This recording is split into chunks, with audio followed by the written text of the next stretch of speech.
Well, good morning, everybody. Welcome to the Autodromo Internazionale di Monza, the Temple of Speed. And we're going to be lighting things up in the Formula Regional European Championship by Alpine as we head into round 8 of the championship. And I have to tell you, the championship fight is really starting to kick off. Up at the sharp end, Andrea Kimi Antonelli currently still spearheads the way. But in behind, Martini Stenshorn still giving him something to think about. But Antonelli, with mere consistency that has brought him to the dance, it has, of course, enabled him to hold on to the lead of the championship. 3 wins so far this season, 8 podiums, 3 pole positions. And through the course of this championship, we really see him come alive. And lots of rumours and speculation as to where he can be in the coming months, of course. And all of these drivers' futures, they're all holding grand ambitions as they make their way through their careers. Martini Stenshorn as well. We've got to talk about this young man. Second in the championship. And the most wins this season as well, with 4 podiums, 8 equal to that of Andrea Kimi Antonelli, and 3 poles as well, also levelling things off with Antonelli too.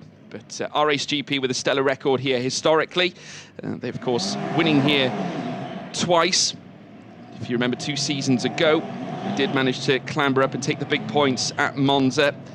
And they'll be looking for the same again. And I'm sure, given the talents they have behind the wheel, including that of Stenshorn, Tim Tramnitz, and of course Matthias Zagazzetta. But back in 2021, they took race wins with Hadrian David and Isaac Hadjar. And David has actually made a sensational return this season, and now officially part of the Monolite Racing team. And they'll be clambering for all his experience this season. There's Maya Verk making her way around the track now. And we were also chatting to her yesterday about the impacts of women in motorsport. We had an extensive panel of guests that joined us, from drivers all the way through to engineers and driver liaisons, team managers as well. And it's just so amazing to, outreach, get the stories of these phenomenal female personnel in motorsport, and to have them discussing how they got to their careers, how they've enjoyed it, favourite moments, things of that nature. And I'm sure we'll see, the female complexion in motorsport grow in the many years to come. But the cars now in Group A, making their way around for the first. Well, they're going to be setting the first times in practice as always. And just to remind you as to how it works in terms of how the drivers are allocated from Group A to Group B. And Group A, organised such as this: Andrea Kimi Antonelli, Tim Tramnitz, Kaz Havercourt, Sami Megatunith, Matteo Capietto, Esteban Masson, Maya Berg, Lawrence Van Hoopen, Joshua Dirksen, Roman Belinsky, Marcus Amann, Tom Levin, Enzo Scianti, Niels Coulin, Ivan Klemenko, Pierre-Alexandre Pavos, and also a brand new entry, Timotush Kuharczyk. He comes in and joins this grid of drivers as well. Coming in and off the back, the pole joins this fantastic grid of cars, and has actually competed, since karting from 2015 to 2021, raced in Spanish F4 back in 2022, took 1 win and 12 podiums in his quest to achieve P3 in that championship, and competed in GP3 with 2 podiums, finishing P4 there too this season. So back here again, but this time in the Formula Regional European Championship by Alpine, represented the Santalot Racing team, who enjoyed a spirited success back in Paul Ricard, with Esteban Masson taking a stellar home race podium to add to his locker. Let's see if Santalot can build on that. That, of course, being their first podium to boot so far this season. The car's now getting their tyres warmed up, and this will be a familiar scene that no doubt you will have seen time and time again before, just getting the tyres embedded into the tarmac at the same time, making sure temperatures are up so they can maximise performance. And especially around Monza, the circuit in itself has various pit point chicanes at the end of the day. If you look at the first chicane heading in towards turns 1 and 2, you need to have really good exit speed to head through the Curva Grande and to tee up a run towards the Rogier again, back on the accelerator through towards the Lesmo. So it's very important you get the tyres up to temperature, make sure there's a nice sticky surface on the front of the compound itself, just to give those drivers the maximum chance of landing a very, very good delta coming through the rest of the track. But as the cars now gets teed up, Maya Verk currently a 42.4 in split 2. We could go back as well and look at the free practice times, which was, of course, extremely interesting to look at, because collective test 1 had mixed conditions, and there's been a few murmurings in the paddock that we could yet see that rear its head once again. A little bit of dampness formed on top of the track at the early start of the morning, but we saw the sun come out and it dried up certain portions of the circuit. Sami Megatunif was fastest after setting a 1:53.036 for MP Motorsport. Roman Belinsky coming over in second for Trident, and Victor Bernier making it a 1:3 for MP Motorsport. The time though lodged, like I said, Sami Megatunif 1:53.036 landed him the top time in Collective Test 1. Collective Test 2 was entirely different, and the time of 1:47.242 with Rafael Camara just goes to show how much the track improved as the day went on. Naturally, as you make your way through the day, as soon as the sun hits the heights, you get those rays down on the track. It really does heat the surface up, and therefore the tyres start working a lot better for you. Rafael Camara for Prema notching together the fastest time, as I alluded to, the 1:47.242. Tim Tramnitz in second, and Santiago Ramos back up in the sharp end. Always practices well, always tends to qualify well as well, and back again in third during that session. Immediately now the times coming across the line. Joshua Dirksen setting a 1:58.880, and not a bad start, just to embed at least a delta on the board. Of course, still far away from where we were in practice 1. Collective Test 1, as I alluded to Sami Megatunif's time earlier on. But it's still fairly early in the day. Andrea Kimi Antonelli, who's currently sat further down in 5th place at this stage. There he is, folks, just rounding the curve at Grande. And looking to take a charge for the title. 3 wins so far this season, and has really come into his own. His best round to date at an Italian track. And that, of course, being the Mugello circuit, where he would go and take a victory and also a P2 that weekend. And now with the lead in the championship with a strong grip ahead of that of Martini Stenshorn. They've been battling and fighting it out all season. And Antonelli only has one thing on his mind, and that is champion. That's exactly what he's looking for. The Italian here as well at his home race once again, the Temple of Speed of Monza. A very important round for the Prema team. Historically, they've been brilliant here too. Frederick Vesti was winning for them back in 2019. Not to mention Oliver Rasmussen, who would go on to take successive victories as well. And we got to allude to recent times as well for Prema. Dino Beganovic and Paul Aaron, both winning here last season. So it's important for Prema to continue their strong run at a home circuit. And with Antonelli behind the wheel, I'm sure it won't be too far away, and given the fact that Rafael Camara was showing some really good pace in Collective Test 2, really does give them a lot of hope heading into the rest of this session. Tramnitz now goes to the top of the 1:54. Havercourt goes second fastest. Matteo Capietto goes third fastest. Joshua Dirksen now fourth. Shanti in fifth, with Roman Belinsky in 6th place. Trident have an opportunity to do well here too. A few teams have uttered that they would prefer to see a few clouds, a little scuttling of showers perhaps, just to bring the track into a, well, slightly damp in certain places. We certainly did see it benefited some rather than the others. We see some more side-by-side action once again. Pierre-Louis Prevost as well goes 7th fastest. Car number 28 as well. So we'll see Esteban Masson rounding the curve at Grande. Lawrence Van Hoopen also making his way around the circuit too. Times once again being brought down dramatically. Kaz Havercourt finding an almighty 2 seconds in split 2 alone, so the cars really putting the burners on this time. I can tell you that Andrea Kimi Antonelli is also looking to muster in a huge time as well. His split 2 time just over 2.5 seconds faster than his previous run as well, and found a second, an almighty second in split 1. So a very good run so far from Antonelli. As they look to marshal in the deficits here. Again, creeping into the 3 near 4 seconds in split 3, so the times are starting to cascade downwards. So a great showing by all drivers concerned here with 7 minutes still to go, and it's now the time to strike as Antonelli exits the Ascari chicane. A few cars still warming up the tyres further up, but Antonelli doing the same as well. We're still expecting these times to come cascading downwards more.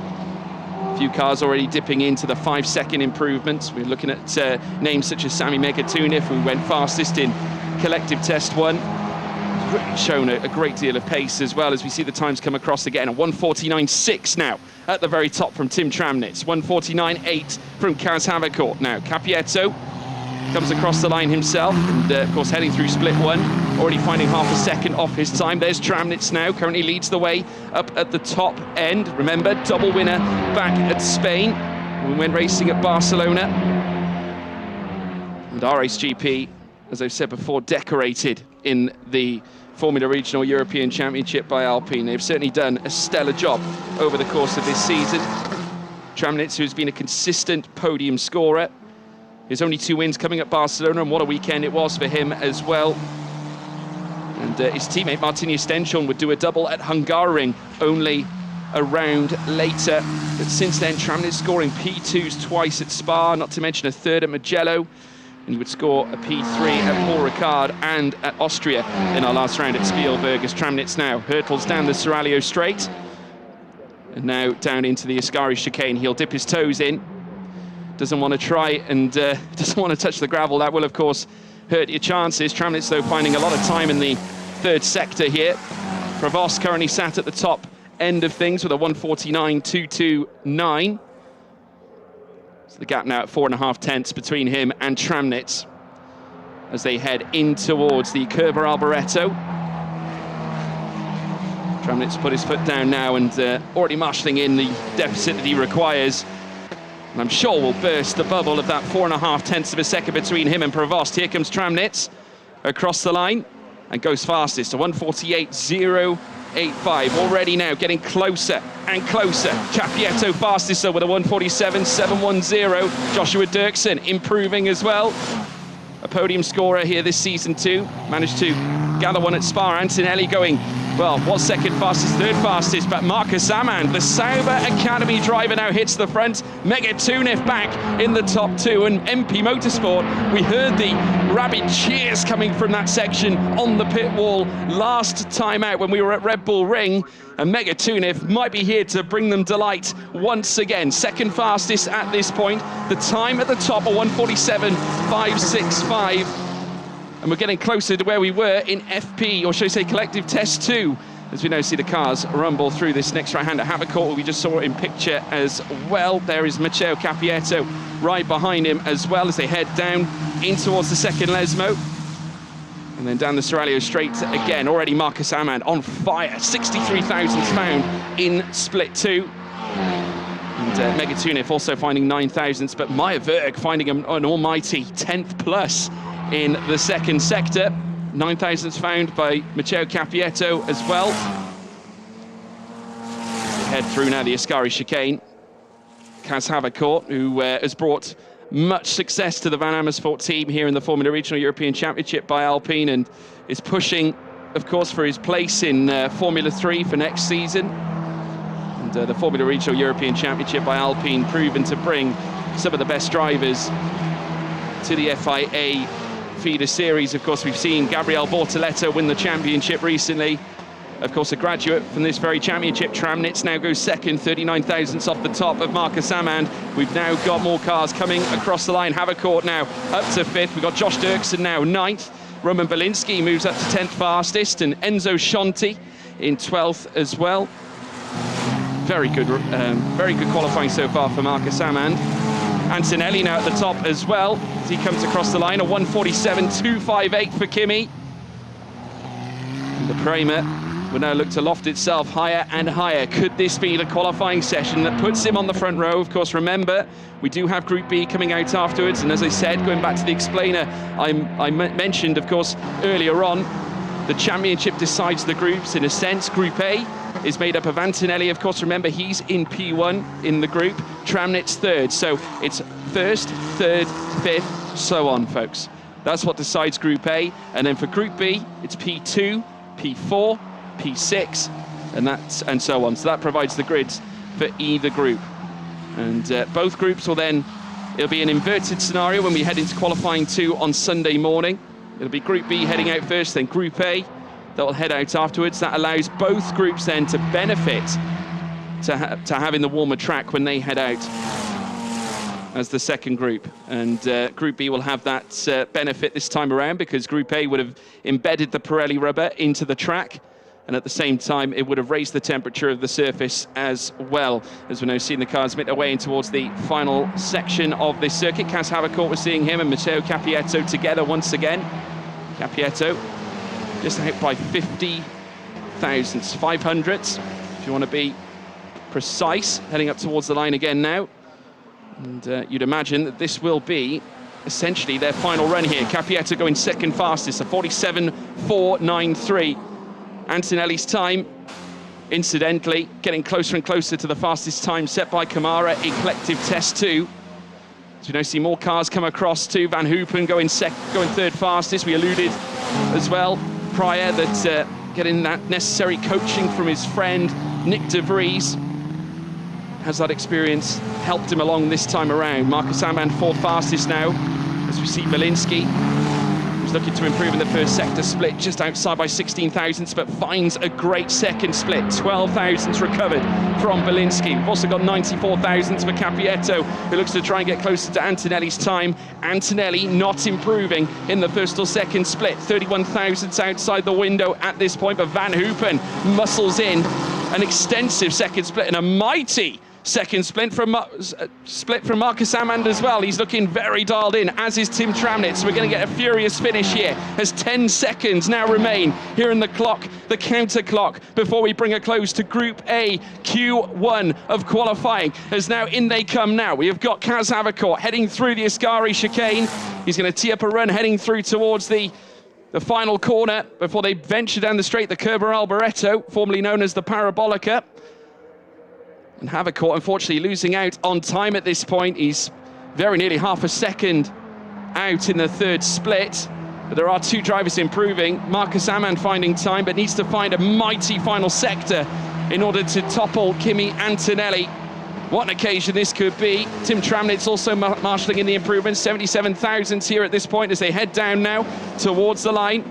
Tim Tramnitz heads across the line now, 47.312, enough for second fastest. Marcus Amand, he's going to come across as well very shortly. Can Amand notch together a mighty time to bring himself to the forefront? Comes across now and certainly does go fastest. Marcus Amand with a sensational lap, a 147.155 to grant him the top time. Last gasp, and it came through for him. The Sauber Academy driver is on top here at Monza. What an occasion for Marcus Amand. And I tell you what, that is much needed and much desired by the team. And always a positive human being when it comes to results. And he hasn't had it easy, he hasn't had it all its own way in recent seasons, or certainly recent races. And today has brought it to the table. An ART Grand Prix are going to be absolutely thrilled with that. Of course, Marcus, up to now, his best result being that of the P8 that he managed to achieve in race 2 at Imola. But a pole, well, it could be a pole position after Group B, but obviously a P1 in Group A here in Q1 gives him a huge opportunity and will position him nonetheless on the front row. What an occasion for the young man. And this time, will be able to fight for the big points and probably a chance of a lifetime for Marcus Amand. We alluded to the fact that he is a Sauber Academy driver, and 2021 he competed in Italian F4, ADAC F4, and then in 2022 achieved a podium in the ADAC F4 season and Italian F4 as well, but has since graduated up to Formula Regional European Championship by Alpine and is now going to celebrate a front row visit here at Monza. No better place to do it either at the Temple of Speed, and out on top by over a 1/10 of a second in front of Andrea Kimi Antonelli, and tips water on the burning cinders of the Prema team here this weekend. But a massive, massive showing, and look forward to seeing whether that does cultivate him a pole place, but still a small matter of another group to make their way out onto the track. And of course, that'll be led by Martini Stenshorn, who at this point is second in the championship standings. But there's a few other big names to be part of this next group as well. We've got to factor in the likes of Rafael Kamara, who he himself a fantastic competitor and has proven that he is a race winner too. Of course, won at Spa in race 1, and since then took the victory at Austria at Spielberg in race 1 on that occasion too. and several times on top of the podium. But let's take you through the results. A 1:47.155, enough to give the big result to Marcus Amann. Second fastest was Andrea Kimi Antonelli. And there in third was Tim Tramnitz as well. A familiar couple of names up at the front three. Matteo Capietto, fourth fastest. Sami Megatunif in fifth. Lawrence Van Hoopen, sixth. Roman Belinsky, seventh. Maya Verg in eighth. Kaz Havercourt, ninth. And Joshua Dirksen in 10th. Tom Leben, 11th, with Esteban Masson in 12th. Enzo Scianti, 13th. Pierre-Alexandre Prevost in 14th, with Niels Kulin in 15th. Ivan Klemenko in 16th place. And then in 17th, Timotush Kaharczyk on his debut in 17th place. So Marcus Amann is going to celebrate, certainly the proceedings here in Group A of Q1. And God, could that be the catalyst to a good weekend here for the Sauber Academy driver? ART are going to be absolutely thrilled with this performance. First time he's achieved a pole, potentially. First time on the front row this season, and not to mention a huge opportunity for a podium. And you can already see the celebrations now already underway. And you know what? Well deserved in my mind as well. Marcus Amann, a lovely young man. Got a chance to speak to him yesterday. Excited for the weekend. And you know, speaking to him and Lawrence Van Hoopen as well, they alluded to the fact that they as a team could do so much better. They haven't brought their best to the table. I mean, we all know what Lawrence Van Hoopen is potentially capable of himself. Spoke to him in length about the work that both he and Nick de Vries are doing, and you can imagine as a team at ART they're going to be working together to try and boost their performance. And coming here to Monza of all places and performing the way they have done really is a statement of intent, so credit to Marcus Amann. Remember folks, a 1:47.155 to beat, and that will decide then who will take pole heading into the race. And a reminder of how the grid works as well, because either group, obviously we've got Group A and Group B. The fastest group, and when I say the fastest group, the fastest driver from either group will be on pole, but it's obviously over the two groups. So if Marcus Amann is fastest with his 1:47.155, then he is on pole, and then the rest of his group, Group A, will line up behind him on the grid in the order where they were fastest. And Group B will be on the other side of the track, so P2 with the rest of their group filed in behind. But of course that is all based on what we can currently see, a 1:47.155 to beat.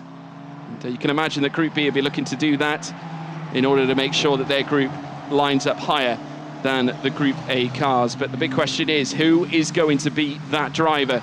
Will it be Martini Stenchorn, who we just saw in picture? There's Matthias Zagazzetta making his way around the Lesmo too.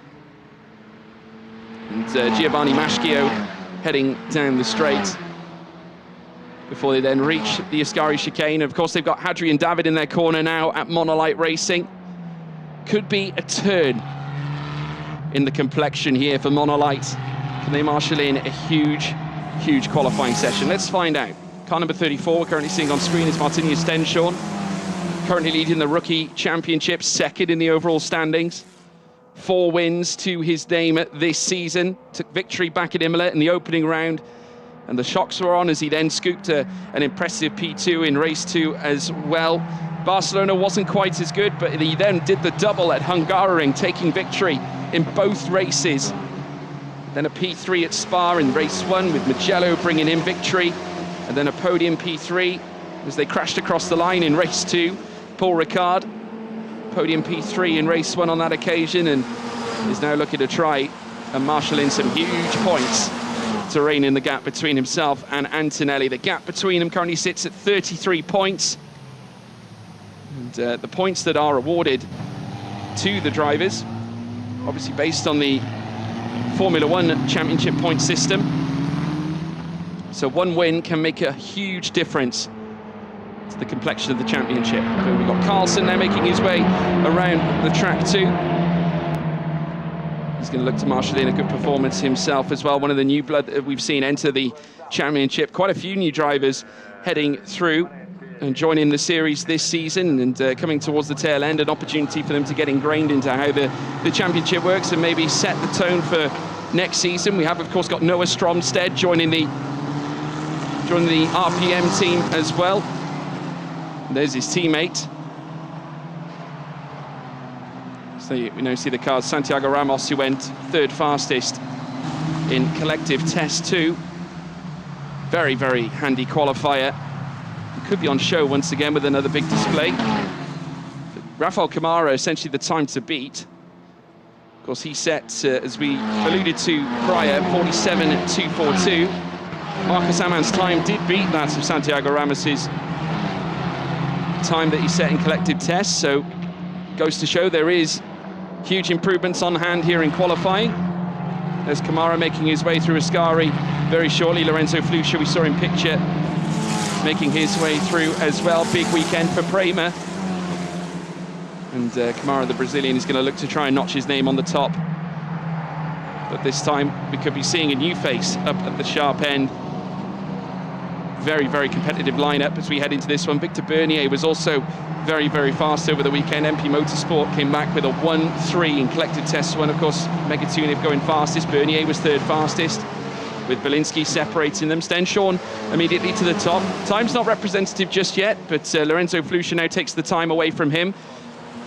Got Stromstead, who goes 8th fastest. Camara now, he's now reduced to 2nd fastest. Giusti 4th. Adrian David. Name comes back to the front end once again. Vastly experienced driver, a winner here at Monza back in 2021, racing for the R-Race GP team, as he did so for last season. Looking to perhaps tempt fate once again. Can he come back to his very, very best here for Monolite? Can they utilise his experience as a top driver in this series? Was fighting it out with the likes of Dino Beganovic, Gabriel Bortoletto and Gabriele Mini last season. And David, in his own right, a phenomenal competitor. Let's see how Monolite gets on with him at the wheel this time around. Lorenzo Flusha makes his way around the double rights of the Lesmo corners. And in behind Noah Stromstead, as we alluded to the fact that he is one of the new contenders here for RPM team. Got a chance to speak to Keith Donegan, who's looking forward to seeing him at work. He mentioned that he's a good little driver and has lots of raw talent and ability. Competed in the Danish F4 back in 2021 with 9 wins and 10 podiums. Finished runner-up in that championship that season. And in Spanish F4, competed in 6 races back in 2022 with 1 pole to his name as well. So we see the MP Motorsport car of Victor Bernier head through Ascari. And then Alessandro Giusti, of course, former French F4 champion and race winner back at Paul Ricard as well in what was a truly memorable performance and a wonderful performance as well. And since brought together a huge almighty package for G4 Racing, and his form really has sprung alive. He finished P2 and P1 at Spielberg last time out, taking victory in race 2. So don't count out Alessandro Giusti. Stenshorn, though, back on top with a 155.960. We will expect to see them reach the 147s. We already had, as we said, Marcus Aman's 147.155. That's the time to beat. As you can see, Stenshorn putting in the heat into the tyres as he heads in towards the Rogier chicane. Back on the power yet again as they head down now towards the Lesmo corners. Through the double right. Zagazetta's 2nd fastest at the moment, and he was a little bit despondent after Red Bull Ring. He's trying to figure out what he needs to do in order to improve his performance this season. And like many, you know, the drivers go through these tests and trials and tribulations, and not every weekend is a successful weekend sometimes. And you know, you look at drivers such as Joshua Dirksen, who has pretty much been in amongst everything, and has actually hired a mental coach to help him combat losses during a race weekend, and not to mention also sustaining victories, because it's all about how you bounce back from any emotion, whether it's a victory or whether it's a win. You can't afford, even if you win, to, should we say, hang on to it for the rest of the season. You've got to come back fresh, focused and ready for the next race weekend. Stenshorn now coming through the Kerber Alboreto with a 155.960 already mustered. He found an almighty 4 seconds in split 3. And coming across the line, let's see how much more he's managed to put on the board. Zagazzetta goes fastest with a 157.43. Stenshorn finding 63 thousandths less than Zagazzetta on that run. Stromstead, though, goes to the top. Rafael Kamara back now on top again. Nikhil Bora goes second for Trident. We've got Owen Tangavelu now down to 4th place. Michael Belov now goes first fastest, ahead of Kamara. Hadrian David up in the mixer as well, a 1:47.911 on the board. That is the top time, so we're already into the 1:47s. And with 6 minutes to go, could very much lead to a potential 2 fast laps for these drivers to put on the board. And it's Belov's time to beat, and I can tell you that in split 1 he's 38 thousandths faster on where he was, but Kamara marshals in a 2/10 improvement in split 2. 2 thousandths found by Owen Tangavelu, 46 thousandths for Noah Stromstead. In split 2 as well, also found 76 thousandths in split 1. As he looks to rein in that 1:48.429 into the 47s to join the likes of Michael Belov. Heading down now in towards Ascari. As we see on our pictures, Martini Stenshaw not improving on this run right now. Incidentally, looking to try and perhaps just have another lap and getting the tyres up to temperature. You'll certainly see him at the top end later on as we make our way through the session, but a very positive showing, it has to be said, from Noah Stromstead. And had a few issues coming out of collective test 1 where he had an electrical failure. I got a chance to speak to the RPM team and they thought that there might be an issue with the gearbox as well. So they've put in a lot of work this weekend to make sure that Stromstead is ready for today's action. And in the top 10 in his group, Group B, is certainly a very promising aspect in towards a busy race weekend. Belov still on top. Kamara, though, coming across the line. Lorenzo Flusha going fastest here. Kamara now back on top. Nikhil Bora going second fastest. Victor Bernier now 3rd fastest. Alessandro Giusti takes 3rd. Belov now back up to 2nd. See more times come through. Lorenzo Flusha already finding 51 thousandths in sector 1. 27 thousandths found now for Owen Tangavelu. But Noah Stromstead has found just over 1/10 of a second improvement. Needs to as well if he wants to break into the 1:47s. So could be in for a big lap. Michael Belov also finding a huge amount of time in split 1. Just over 1/10, just over 1.25 in fact found in the first split. As they head in towards the Rogier chicane.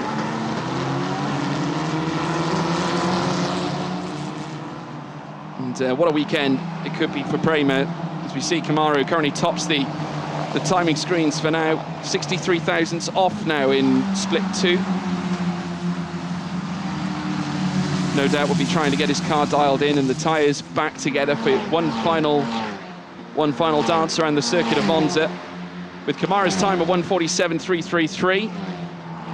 We're only a mere 1.5 tenths or so off the time set in by Marcus Amand. So it's pretty close. I think these final laps will certainly decide as to who's on pole heading into the race this afternoon.